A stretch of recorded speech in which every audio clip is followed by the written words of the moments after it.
ክርስቶስ ማለት ያው እግዚአብሔር ነው ብዬ ነው ማምን። የለም አሁን እንደዛ ሮማንዬ ባይብል ላይ እንደዛ አይነት ነገር የለም። እንደውም ኢየሱስ እኔ አምላክ አለኝ አለ። ለምሳሌ ዮሐንስ ወንጌል ምዕራፍ 17 ቁጥር 3 ላይ እውነተኛ አምላክ ብቻህን ይሁን ካንተን አለው። ኢየሱስ ራሱ አምላኩን ማለት ነው። እውነተኛ አምላክ ብቻህን ይሁን ካንተን የላከውን ኢየሱስ ክርስቶስ ያውቁ ዘንድ ይቼ ዘላለም ይስነቻለ። ስለዚህ እውነተኛ አምላክ ብቻውን የሆነ አንድ አለ። ሌላ ቦታ ላይም ሲናገር ዮሐንስ ወንጌል ኢየሱስም አለ ልባርኪ ምን አለ? ኢየሱስም አለ ምን አለ? ገና ወደ አባቴ አላረኩም አትንኪኝ፣ ነገር ግን ወደ ወንድሞቼ ሄደሽ እኔ ወደ አባቴና ወደ አባታችሁ ወደ አምላኬ እና ወደ አምላካችሁ አደርጋለሁ ብለሽ ንገሪያቸው አለ። አየሽ አምላክ አለኝ አምላኬ እያለ ይናገራል። አምላክ አለው ብለሽ ታምኛለሽ ሮማን? አምላክ ነው እሱማ ግን ዮሐንስ ወንጌል ምዕራፍ 1 ላይ ሂደህ ስታይ ማለት ነው። ቆይ ዛሬ ሮማን ላይ እንመጣለን። አምላክ ከሌለው ታዲያ ይሄኛው አምላኬ እያለ የሚናገረው ማን ነው?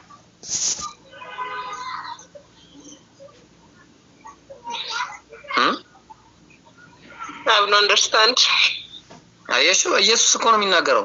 ኢየሱስም አለ አየሽ ኢየሱስም ገና ወደ አባቴ አላረኩም አትንኪኝ፣ ነገር ግን ወደ ወንድሞቼ ሄደሽ እኔ ኢየሱስ ወደ አባቴና ወደ አባታችሁ የነሱ አባት የኢየሱስ አባት ነው ወደ አምላኬ እና ወደ አምላካችሁ አደርጋለሁ ብለሽ ንገሪያቸው።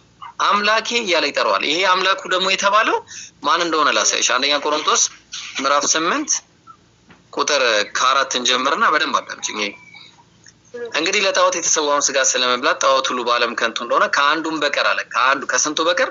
ከአንዱም በቀር ማንም አምላክ እንደሌለ እናውቃለን አለ። መቼም ብዙ አማልክትና ብዙ ጌቶችን አሉ፣ ነገር ግን በሰማይም ሆነ በምድር ብዙ አማልክት የተባሉ ቢኖሩ ነገር ግን እሺ ማን ነው ለኛስ ነገር ሁሉ ከሱ የሆነ እኛም ለሱ ይሆናል። አንድ አምላክ ማን አለን ይላል? አንድ አምላክ አብ። ተመልከቱ አብ አለን። በቃ አንድ አምላክ ያው ከአንዱ በቀር አለ። እዚህ ጋር ከአንዱ በቀር ማንም አምላክ እንደሌለ እናውቃለን። ስለዚህ አንድ አምላክ አብ ነው። በቃ ከአብ ውጪ አምላክ የለም። ኢየሱስ ደግሞ ይሄ አንዱ አምላክ አብ ይበልጠኛል ብሎ ተናግሯል። ዮሐንስ ወንጌል ምዕራፍ 14 ቁጥር 28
ሮማን አለሽ አላ እሺ ምን አለ? ይኸውልሽ ተመልከች እንግዲህ አሁን ኢየሱስ ጭራሽ ከኔ አብ ይበልጣልና አለ።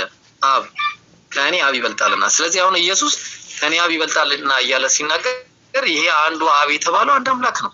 ለዛ ነው አንድ አምላክ ተብሎ ኤፌሶን ላይ ስትመጪ አሁን ኤፌሶን ላይ ነው እና ለምሳሌ ኤፌሶን ምዕራፍ 4 ነው ምዕራፍ ምን አለ ይኸውልሽ ከሁሉ በላይ የሚሆን በሁሉም የሚሰራ በሁሉም የሚኖር አንድ አምላክ የሁሉም አባት አለ።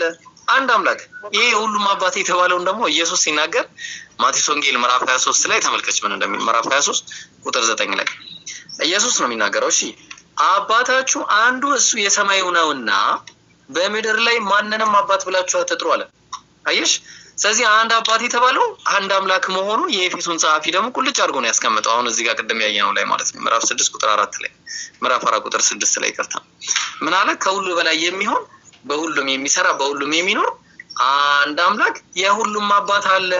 የሁሉም አባት አንድ አምላክ ነው የሁሉም አባት የተባለው። ስለዚህ የአንዱ አምላክ የሁሉ አባት የሆነው የኢየሱስ አባት የኢየሱስ አምላክ ነው። ኢየሱስ አምላክ አለኝ እያለ ከተናገረ ኢየሱስ አባት አለኝ ብሎ ከተናገረ ኢየሱስ በዚህ መሰረት ደግሞ ማርቆስ ወንጌል ምዕራፍ 6 ቁጥር 4 ላይ ራሱን ኢየሱስም ነብይ ከገዛ ሀገሩና ከገዛ ዘመዶቹ ከገዛ ቤቱን በቀር ሳይከበር አይቀርም ማለቸው ይላል። ስለዚህ ራሱን ነብይ አለ ኢየሱስ ነብይ አለ። በዛ ላይ ራሱን መልእክተኛ ሊል ነው። ተመልከቱ ዮሐንስ ወንጌል ምዕራፍ 5 ቁጥር 30 ላይ እኔ እታለ ምዕራፍ 5 ቁጥር 30 ላይ እንዲህ አለ ይኸው ተመልከቱ እኔ ከራሴ አንዳች ላደርግ አይቻለኝም አለ እንደሰማው ፈርዳለሁ ፍርዴም ቀን ነው አለ። የላከኝን አለ የላከኝን መልእክተኛ ነው። አይሽ መልእክተኛ ፍቃድ እንጂ ፍቃዴን አልሻምና። ስለዚህ አንደኛ ከራሱ ምንም ሊያደርግ አይችልም። በቃ ከራሴ ምንም ላደርግ አልችልም ማለት አምላክ እንደዚህ ብሎ አይናገርም። እንደሰማው ፈርዳለሁ ፍርዴም ቀን ነው የላከኝን ፍቃድ እንጂ ፍቃዴን አልሻምና።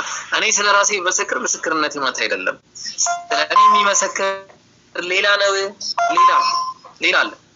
እሺ ስለዚህ አሁን ኢየሱስ በየትኛው ተአምር ነው? በዛ ላይ ደግሞ ኢየሱስ እንደምታየው ሐዋርያት ሥራ ምዕራፍ 13 ቁጥር 34 ላይ እንዲህ ይላል ተመልከች ቁጥር 34 ላይ እንደገናም ወደ መበስበስ እንዳይመለስ ከሙታን አስነሳው ይላል። ማን ያስነሳው?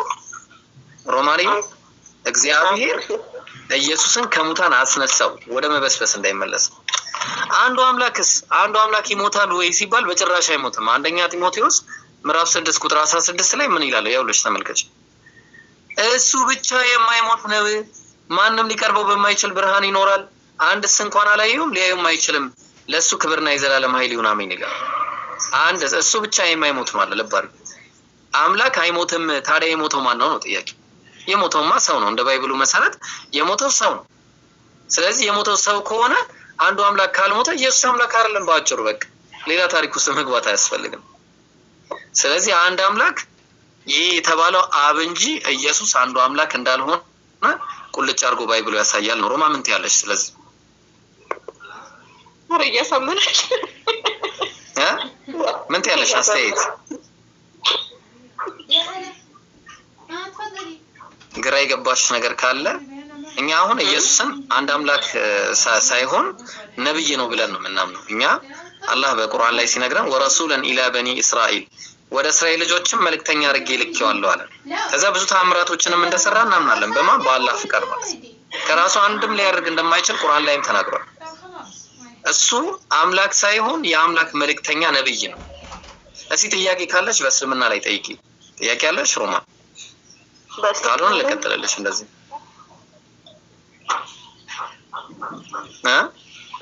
አሁን ለምሳሌ ማለት ነው ኢየሱስ ክርስቶስን እንደዚህ ከተረዳ ነው። እሺ ነብዩ መሐመድን እንዴት ነው የሚረዳው ማለት እስኪ ስለ ነብዩ መሐመድ እሺ ነብዩ መሐመድ ከባይብል ላሳይሽ መጀመሪያ ከነብያችንም ሰለላሁ ዐለይሂ ወሰለም የአላህ መልእክተኛ ናቸው።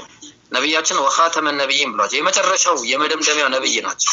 የመጀመሪያው ነብይ አይደሉም። እሳቸው ከነቢያት አንደኛው ናቸው። ከነቢያት አንደኛው ሲባል የመጨረሻ ከሳቸው በኋላ ሌላ ነብይ የማይመጣ ነብይ ናቸው።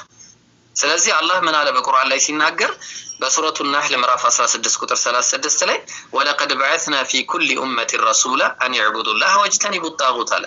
አላህ በህዝቦች ሁሉ ላይ መልእክተኞችን ልኬያለሁ አለ። የተላኩበት ምክንያት ደግሞ ምንድነው? ዋናው ፍሬው ነው። ዋናው አስኳሉ አን ይዕቡዱላህ አላህን በብቸኝነት ተገዙ ወጅተኒቡ ጣጉት ጣዖታትንም ራቁ የሚል ነበር። ስለዚህ ነብያችን ሰለላሁ ዐለይሂ ወሰለም ሲመጡ ከዚህ ትምህርት ውጪ ምንም ያመጡት ነገር የለም። አሁን ለምሳሌ ሲላሳይሽ እስልምና መቼ መጣ የሚለውን ከዚሁ ከነብያችን ሰለላሁ ዐለይሂ ወሰለም ላሳይሽና እስልምና መቼ መጣ። ለምሳሌ አሁን የታለ ይሄው እዚህ ጋር ለምሳሌ ያው ተመልከች ምን እንደሚል አላህ በቁርአን ላይ ሲነግረን ነቢያቶች ሁሉ ሙስሊሞች እንደሆኑ ይነግረናል። ሰው ሁሉ ሙስሊም እንደሆነ ሲፈጠር በሱረቱ ሩም ምዕራፍ 30 ቁጥር 30 ላይ فاقم وجهك للدين حنيفا ፊትህን ወደ እውነት ተዘንባይም ሆነ ለሃይማኖት ቀጥ አድርግ ይላል።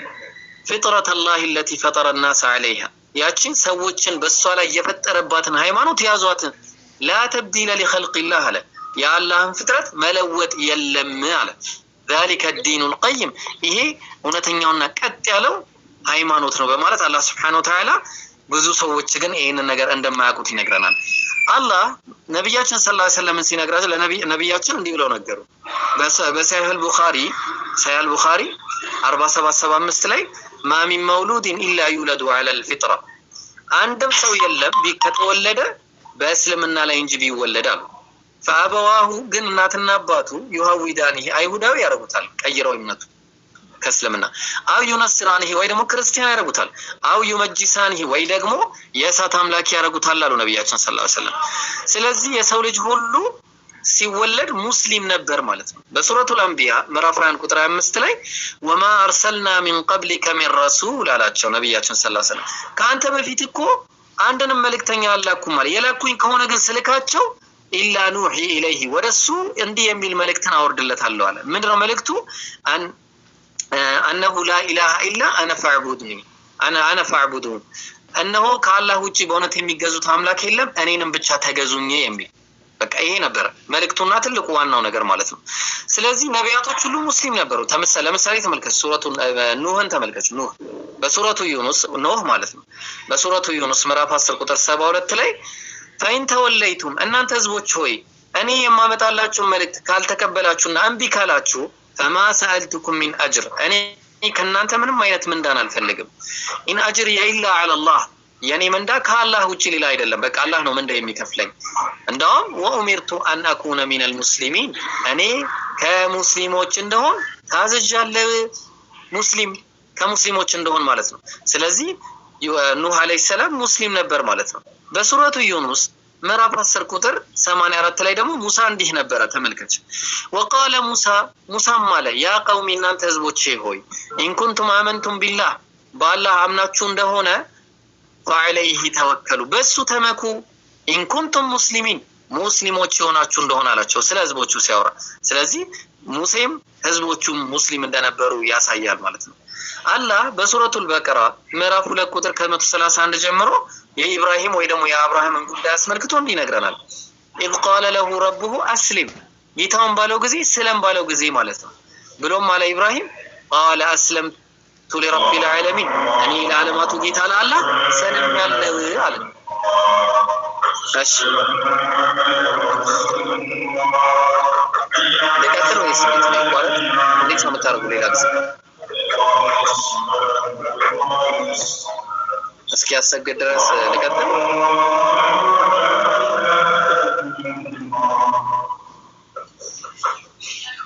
እሺ አንዴ እቺ ልጅ አረሰለሽ።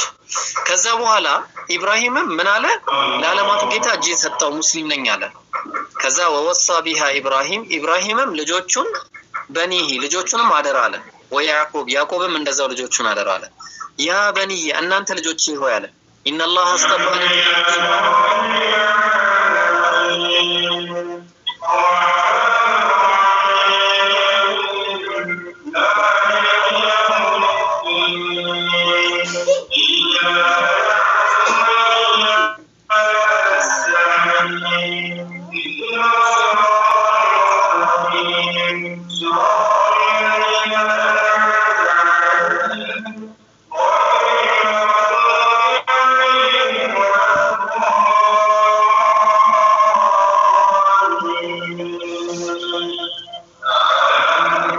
ልጆቹን አደራ አለ።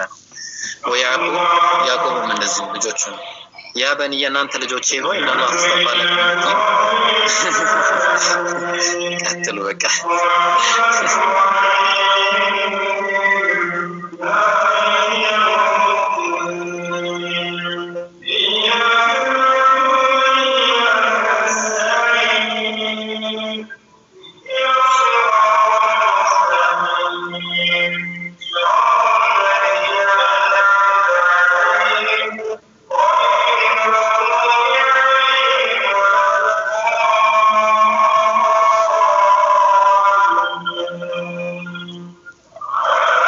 መሰለሽ? ስለዚህ አሁን ኢብራሂም አለይሂ ሰላም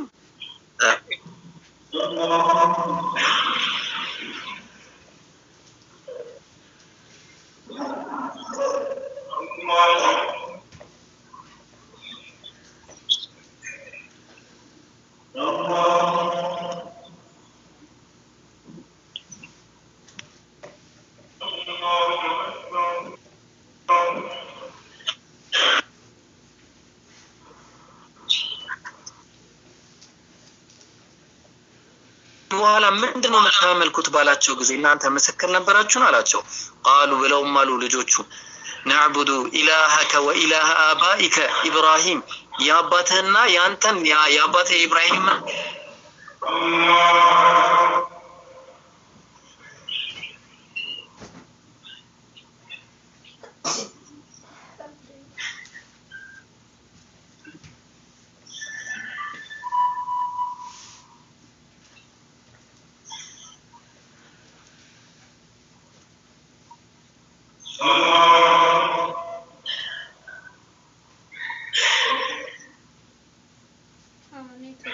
ቁጥር 52 ላይ ፈለማ ሐሰ ዒሳ ሚንሁም الكفر ኢየሱስም ከነሱ ከህዝቦቹ ክህደት በተሰማው ጊዜ ቃለ ምን አንሳሪ ኢላላህ ወደ አላህ ረዳቴ ማን ነው ወይ የአላህን ሃይማኖት ከፍ ለማድረግ ብሎ ተጣሩ።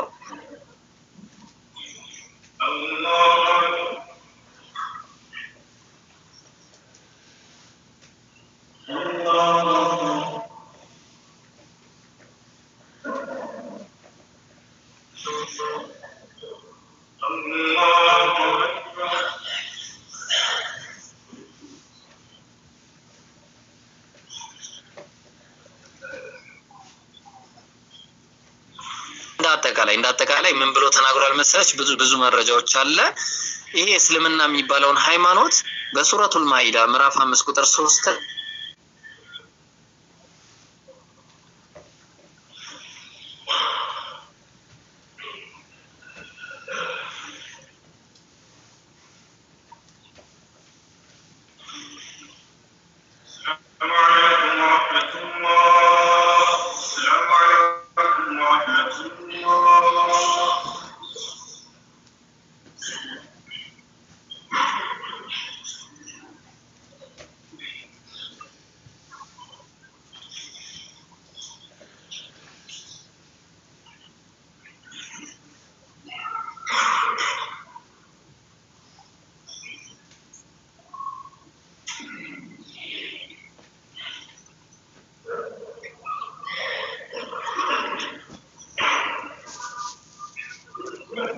መጽሐፍ በብሉይም በሐዲስ ኪዳንም አንድም ቀን ከመሐመድ ጋር አውርተው ያውቅም መልአክ ማስረጃ ሰጠኝ። ምንድነው ብሉይ ምንድነው እኮ ማስረጃ ሰጣለሁ። አዎ ነብይ መልአኩ ገብርኤል ቀጥታ ቃል በቃል እኔ ገብርኤል ነኝ አንተ ደግሞ መሐመድ የአላህ መልእክተኛ ነህ ያለ ያዘረባቸው ይሰጣል። ይደርስታና ተከታተል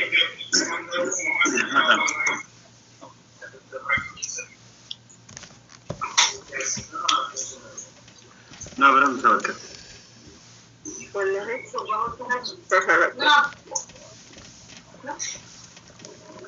እሺ ያ እሺ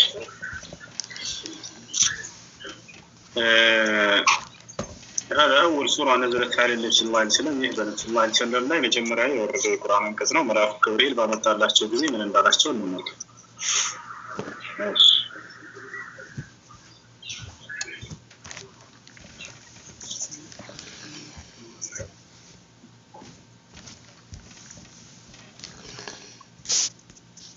حدثنا أحمد بن عثمان البصري عليك التلال እንግዲህ ራሱ መልአኩ ገብርኤል ተገልጦ ሙሐመድ ሆይ አንተ ገብርኤል ሙሐመድ ነህ አንተ የአላህ መልእክተኛ ነህ እኔ ደግሞ መልአኩ ገብርኤል ነኝ ያለበትን ላሳየኝ ይታያል። ይሄ ቃል አረብኛ ታነባለህ ወይስ ወደ አማርኛ ልቀይርልህ?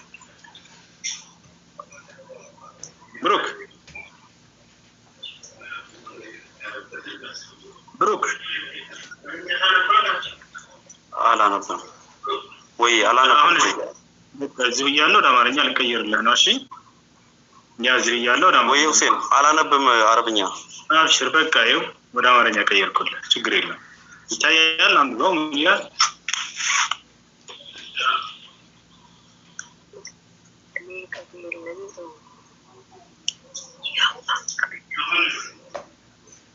انت لالك አንብባት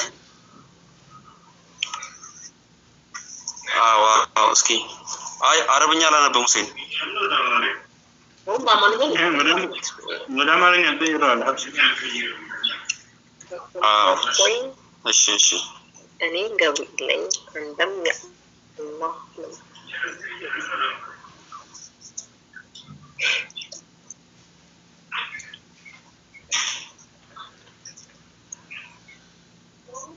ሌላ ስራ ይዛል እሱም ያነበብ አይደለም ኦኬ እሱን አየሁት ድምጽ ይሰማል ኖ ሁሴን ነው ድምጽ ይሰማል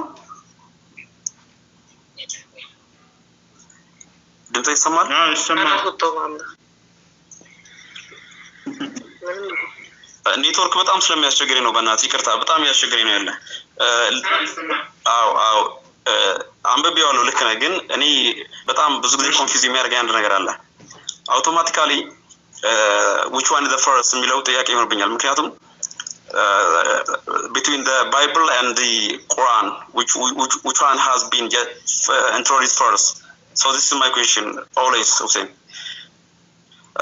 why because as I have information and information all the written form of Quran will be deriving from the Bible if you believe or not ስለዚህ አሁን ይሄ የዛሬ 5500 ዘመን በፊት መጽሐፍ ቅዱስ ተጽፏል እየተባለ ድምጽ አይሰማም ይበላ እዚህ እንብላ እዚህ ጋር ድምጽ አይሰማም ይበላ ይሰማል ይበላ ጥያቄ ጠይቀን ከተመለሰና ሌላ ጥያቄ እንትን ከማለት በፊት የሚያረጋግጥ መልአኩ ገብርኤል ቃል በቃል መጥቶ ነብዩ መሐመድን ስማቸውን ጠርቶ ያው መሐመድ ሆይ እኔ ገብርኤል የአላህ መልእክተኛ ነኝ ብሏቸው ኖ ላይ ተገለጸላቸው ይሄ ጥያቄ መልአኩ እንደነገረው ያውቃል ይሄ ንግግር ትክክል ነው ይሄ እኔ መሐመድ ሆይ አንተ ብላ እኔ ላውራው ቆይ አይደለም ይሄ ቃል መሐመድ መልአኩ ገብርኤል ለሶስቱ ህፃናቶችን ከሳት ሲያወጣ አናንያ አዛሪያ ሚሳኤልን ሲያወጣ እየሰማኝ ነው እየሰማኝ ነው ከተጨርሱ ይሰማል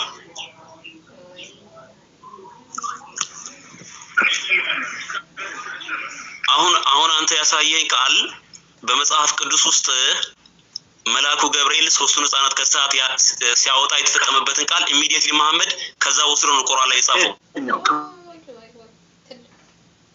ልንገርህ ገባ ለዚህ ደግሞ በቂና ከበቂያ ላይ ማስረጃ ሰጣለሁ ሁሉም ነገሮች አዳምጠኝ አስጨርሰኝ እያንዳንዱ ምክንያቱም አከፍልልሃል ቆይ አንድ ስልክ ልክ ያለው እየመጣልኝ ነው አሳያለሁ ምክንያቱም አሁን ይያለው አንድ ስልክ ነው በሱ ጋር ነው ያወራው ያለሁት እየመጣልኝ ነው አሳያለሁኝ ሁለተኛው ምንድነው ቁርአን የዛሬ 5500 ዘመን የተጻፈ መጽሐፍ ቅዱስ በ602 የተጻፈ መሐመድ የጻፈውን እንዴት አንተ የበላይ ነው ልትል ትችላለህ ለዚህ ማስረጃ አለኝ ዝም አይደለም ነገር እያንዳንዱ ቁርአን ላይ የተጻፈው فكرها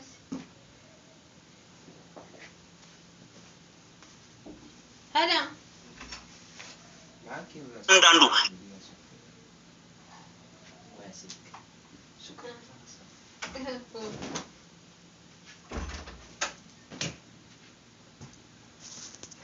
ወሬ ብቻ የበላይ ነው እያልክ አንተ ህይወት አታሰናክል አንድ ነገር ነው ሁለተኛ ደግሞ ሮማን ከዚህ ውጪ ልንገርሽ ወይም ደግሞ በውስጥ ጽፌልሻለሁ መልሽልኝ ሮማን እየሰማሽኝ ከሆነ እውነቱን እዚሁ ንገራት እንጂ እኛ ፊት ንገራት እና የምትናገረው እውነት ተናገር ሮማን እዚሁ ነገር ያለው አይሽ እዚህ ንገረኝ እኔ እውነቱን ማወቅ ስለሆነ የምፈልገው ይሄ ለማለት ማጠላት ምናምን ነገር ሳይሆን እኔ እውነቱን ነው ማወቅ የምፈልገው በእኔ ህይወት ደግሞ ማንንም አይመለከተውም ሳስበው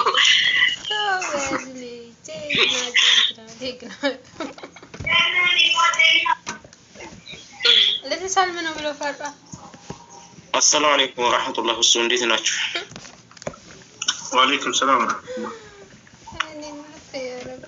አንድ ሁለት ጥያቄዎች አሉኝ። ግን አንዴ ከጥያቄ በፊት አሁን የተወያያችሁበት ላይ ብሩክ ዶክተር ብሩክ ያላችሁት ሰው ያለው ላይ እስኪ ትንሽ እንደ ሀሳብ ነገር ልስጥ ከፈቀድክልኝ።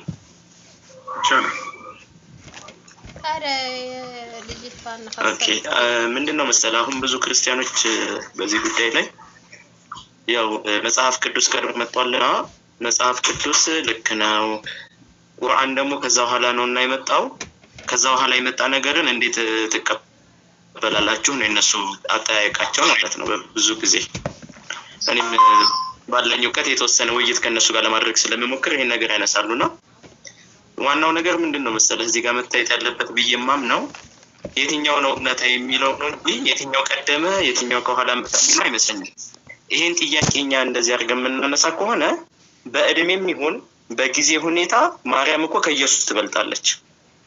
ግን ለማርያም ኢየሱስ ጌታዋ ነው እንደ ክርስትና አስተምሮት ስንሄድ አይደለም። ከተሳሳትኩ አረመኝ ሁሴኔ እና ኢየሱስ ከሷ ኋላ መጥቶ አምላኳ ሊሆን አይችልም ብዬ አምናለሁ። ከሷ ኋላ የመጣ እሷ የወለደችው እሷ ያሳደገችው ሰው እንዴት ሆኖ ነው ለሷ አምላክ የሚሆናት? ለሷ እንዴት ነው ፈጣሪ የሚሆነው የሚለው ነው እንደውም ትልቅ ጥያቄ ሊሆን የሚገባው አይደለም።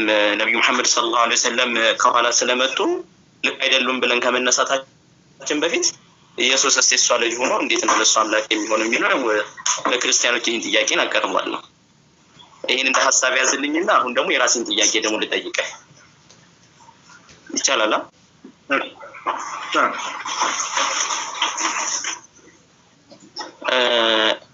ምን አለ መሰለህ አሁን ከብዙ ክርስቲያኖች ጋር ስንወያይ ምን ይሉናል? በእስልምና ለምንድን ነው ሴት ነብይ ያልተላከው ይላሉ። በክርስትና የተላከ ነብይ ያለ ሴት ነብይ ያለች? አንደኛው ጥያቄ ነው። ሁለት በእስልምና ስለምንድን ነው ሴት ነብይ ያልተላከው?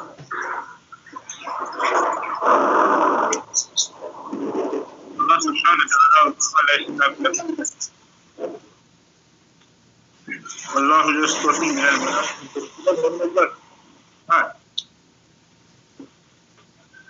عندما ربش بدارناش نتابعه الله يصطفي من الملائكة رسلا ومن الناس من يملكاቸው አላህ ከመላእክቶችም ከሰዎችም መልእክተኛ እንመርጣለሁ እኛና ለምን አላህ Subhanahu Wa Ta'ala ሴቶችን አናግሯል ወይ? በመላእክት በኩል አናግሯቸዋል። ይሄን ክብር ሰጥቷቸዋል። መርየም አለይሃ ሰላም ሌሎችንም የሙሳን እናት ምናምን እንዳናገራቸው አላህ በቁርአን ላይ ተናግሯል። ያናገራቸዋል። ለሰው ሄዶ ቆሞ ማስተማር ግን አስተምሮቱ ብቻ ሳይሆን ከዚያ የሚመጣበት በላእና መከራ አለ። የሰዎች አደጋ አለ። ያንን ሴት ልጅ መቋቋም ትችላለች? አስባችሁታል?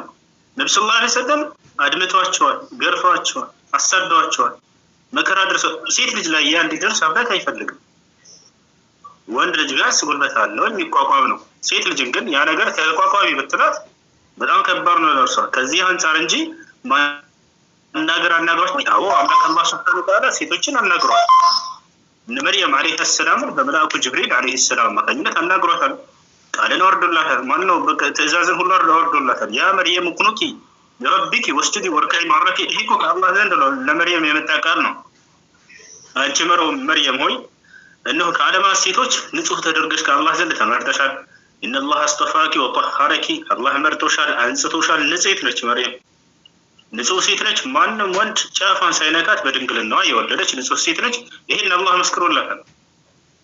ወስጠፋኪ ዐላ ኒሳኢል ዓለሚን ከዓለማት ሴቶችም በጽድቅ መርጦሻል። ያ መርየም ቁኑቲ አንቺ መርየም ሆይ ለጌታሽ ለአላህ ቀጥ በይ።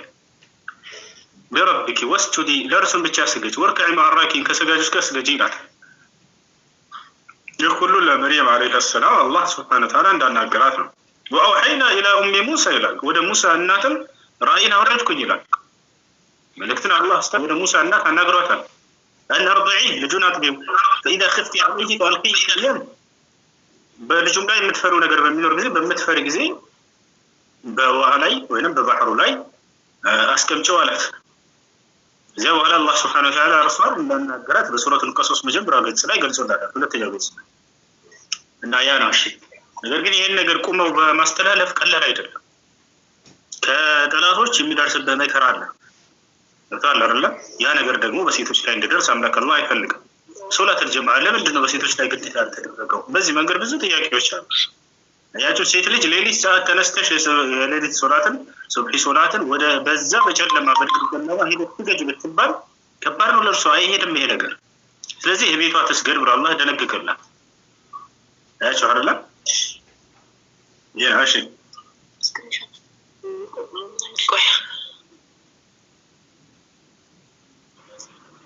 መርሐባ ሁሴን፣ ግን በክርስትና ሴት ነብይ ተልኳል ወይ የሚለውን ጠይቄ ነበር። እኔ ሴት ነብይ አለ የሚለው እና እስካሁን ድረስ አላየሁም። ወደ ነብይቱም ቀረብኩ ይላል። እሺ ያገሽ ምን ወደ ነብይቱም ቀረብኩ ምናምን የሚል ቃል አለ። ሰላም አለይኩም። መጀመሪያ እኔ ከሰላምኩኝ ትንሽ ቆይቻለሁ፣ ግን ከቤተሰቦቼ ተለይቼ ነው የምኖረው። ከቤተሰቦቼ ያው ከነሱ ጋር መኖር እየፈለኩኝ መኖር አልቻልኩም። ምክንያቱም በጣም እየጨቆኑኝ ስለነበረ የሰው ቤት ተቀጥሬ መኖር ማበቀሰ እየሰራው መኖር ነው የመረጥኩት። ከነሱ ምንም አልፈለኩም ወጣሁኝ እና አሁን ላይ ግን ከአባቴ ጋር እናቴ ምንም አላለችኝም። እናቴ አንቺ የፈለግሽውን ህይወት ከመረጥሽ አንቺ ካወቅሽ ከገባሽ እኔ ምንም አልልሽም ያለችኝ።